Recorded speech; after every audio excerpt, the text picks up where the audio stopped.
अस्सलामुअलैकुम। MGT 501 human resource management की assignment number 1 का सलूशन आज हम इस वीडियो में करेंगे। अगर आप मेरे चैनल पर नए हैं तो मेरे चैनल को सब्सक्राइब करें और बेल आइकन पे क्लिक करें ताकि हर आने वाली वीडियो आप तक पहुंच सके। इसकी ड्यू डेट जो है वो 7 दिसंबर है। असाइनमेंट का टॉपिक जो है वो वर्क प्लेस डाइवर्सिटी है, मतलब जो आपके काम के में मुख्तलिफ तरह के लोग जो होते हैं उनके मुतालिक ये होगा। सिनेरियो में आपको बताया जा रहा है कि वर्क प्लेस डाइवर्सिटी जो है वो रेफ़र करती है ऐसी जगह को जहाँ पे मुख्तलिफ तरह के लोग मुख्तलिफ जेंडर के, रेस, एथनिसिटी वगैरह के हों। A diverse work place is one that employees people with wide range of characteristics and experiences. एक वर्क प्लेस डाइवर्सिटी वो होगी जहाँ पे मुख्तलिफ तरह के लोग और मुख्तलिफ खसूसियात के साथ और तजुर्बात के साथ रहते हों। मॉडर्न टेक्नोलॉजी में इसको और इन्हांस किया गया है वर्क प्लेस डाइवर्सिटी को, जिसमें मुख्तलिफ मोड्स और टूल्स जो हैं वो इंटीग्रेशन और इंगेजमेंट के डाइवर्स पीपल को for multiple geographical location and backgrounds, कि ऐसे लोग जो कि मुख्तलिफ जियोग्राफिकल लोकेशन से और बैकग्राउंड से ताल्लुक़ रखते हैं वहाँ पे मैनेज करना ये मॉडर्न टेक्नोलॉजी में किया जाता है। वर्क प्लेस जो है वो अब increasingly heavy diverse in the term of nationality. अब जो कि मॉडर्न दौर आ गया है, अब वर्क प्लेस जो है वो और ज़्यादा डाइवर्स हो गया है, इसके नेशनलिटी में भी, कल्चर में भी, जेंडर, एक्सपीरियंस, पर्सनैलिटी और अदर फैक्टर, ये तमाम चीज़ें जो हैं डाइवर्स नेचर की हो गई हैं। मुख्तलिफ लोग जो है मुख्तलिफ मुल्कों से, मुख्तलिफ कल्चर से आते हैं और इकट्ठे काम करते हैं। अब ये जो है वो मैनेजमेंट ऑपरेशन आपका नेशनल और इंटरनेशनल लेवल पे ये बड़ा इसका इम्पैक्ट होता है। अब डाइवर्सिफाइड जो वर्क प्लेस है ये एक डिफ़िकल्ट काम है टॉप मैनेजमेंट के लिए, कि वो कैसे एम्प्लॉयज़ को एक जगह इकट्ठा रखें और उनके जो मल्टीपल कल्चर्स के लोग हैं उनको कैसे ग्रुप उनकी कर बनाएं। इस वजह से इंटरपर्सनल कन्फ्लिक्ट जो होते हैं, जो आपस में लोगों के झगड़े होते हैं वो पैदा होते हैं, और इनको मैनेज करना ये डाइवर्स एम्प्लॉयज़ को एक वर्क प्लेस में एक बहुत ही मुश्किल काम है, ताकि एम्प्लॉयज़ जो हैं वो एक सिंगल प्लेटफॉर्म के ऊपर आ सकें। ये आपका पूरा टॉपिक आपको बताया गया है, इसका बैकग्राउंड बताया गया। आपने करना ये है क्वेश्चन में सिर्फ कि एज HR अगर आप सोचें कि आप एक HR मैनेजर हैं, आप किस तरह से इन एम्प्लॉयज़ को जो कि डाइवर्सिफाई वर्क ग्रुप के हों उनको कैसे एक प्लेटफॉर्म पे लेके आएंगे कि वो एक कॉमन ऑर्गेनाइजेशनल गोल जो है उसको अचीव कर सकें। आपने सिर्फ 3 पॉइंट्स लिखने हैं, उनकी लॉजिकल रीजनिंग भी देनी है। अब चलते हैं इसके solution. MGT 501 human resource management की असाइनमेंट का हम सोल्यूशन करने वाले हैं। आपने इसको कॉपी पेस्ट नहीं करना। मैंने इसकी डिटेल जो है वो इसलिए नहीं लिखी क्योंकि बहुत स्टूडेंट्स जो हैं वो डिटेल जो है वो लिख लेते हैं और उनके थोड़े बहुत वर्डिंग चेंज करते हैं, जिसकी वजह से उनके मार्क्स नहीं आते। ये आपको आइडिया सोल्यूशन प्रोवाइड किया जा रहा है और इस पे पॉइंट्स जो मैंने बताए हैं इनको आप अपने वर्डिंग में भी एक्सप्लेन कर सकते हैं, ठीक है। आपने अपने लेसन में से वर्क फोर्स डाइवर्सिटी का जो चैप्टर है उसको रीड करना है और उसके अकॉर्डिंग फिर आपने आंसर करने हैं। तो अकॉर्डिंग टू माय एक्सपीरियंस जो आंसर बनता है वो ये है कि सोल्यूशन आपने क्या बताना है कि यहाँ पे कुछ पॉइंट्स हैं जो कि आपने सिर्फ 3 पॉइंट और उनकी लॉजिकल रीजनिंग देनी है। पॉइंट मैंने आपको मल्टीपल बता दिए हैं, उनमें से आप कोई भी मिक्स करके लिख सकते हैं। नंबर 1 पे टीम बिल्डिंग आपको करनी है, ठीक है। आपने ऐसा इन्वायरमेंट क्रिएट करना है जहाँ पे टीम बिल्डिंग हो। उसके बाद में ट्रेनिंग एंड डेवलपमेंट का आप लोगों ने करनी है। ऐसी ट्रेनिंग सेशंस अरेंज करें जिसमें लोगों को डाइवर्स वर्क प्लेस में काम करने की ट्रेनिंग दी जाए और उनके अंदर एक जो है टीम बिल्डिंग की जो कैपेसिटी और कैपेबिलिटी हो।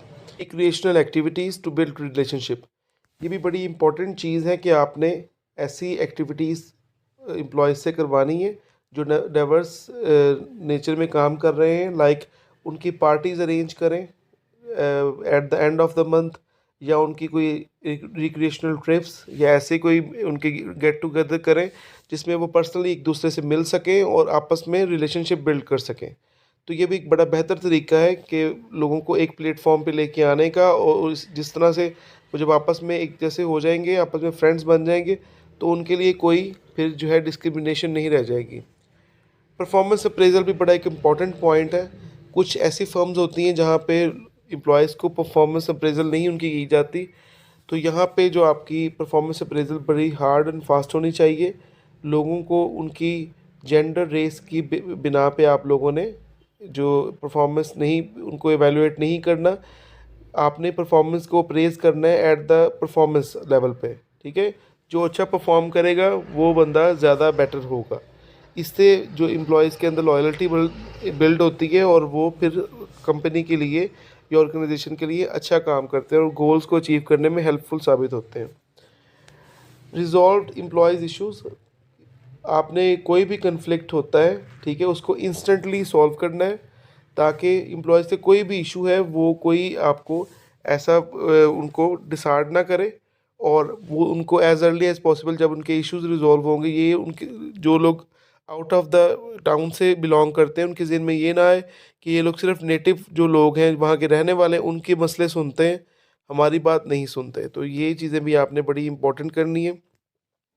इक्वल एम्प्लॉयमेंट अपॉर्चुनिटी, ऐसे इसका मतलब है कि आपने तमाम लोगों को इक्वली ट्रीट करना है, अपॉर्चुनिटीज़ तमाम लोगों को देनी है।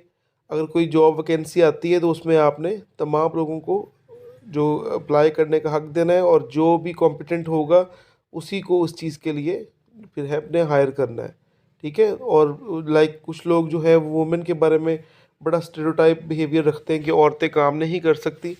तो इसका मतलब यही होता है कि आप लोगों ने, चाहे औरत हो या मर्द हो, जो भी कॉम्पिटेंट होगा उसको आपने हायर करना है।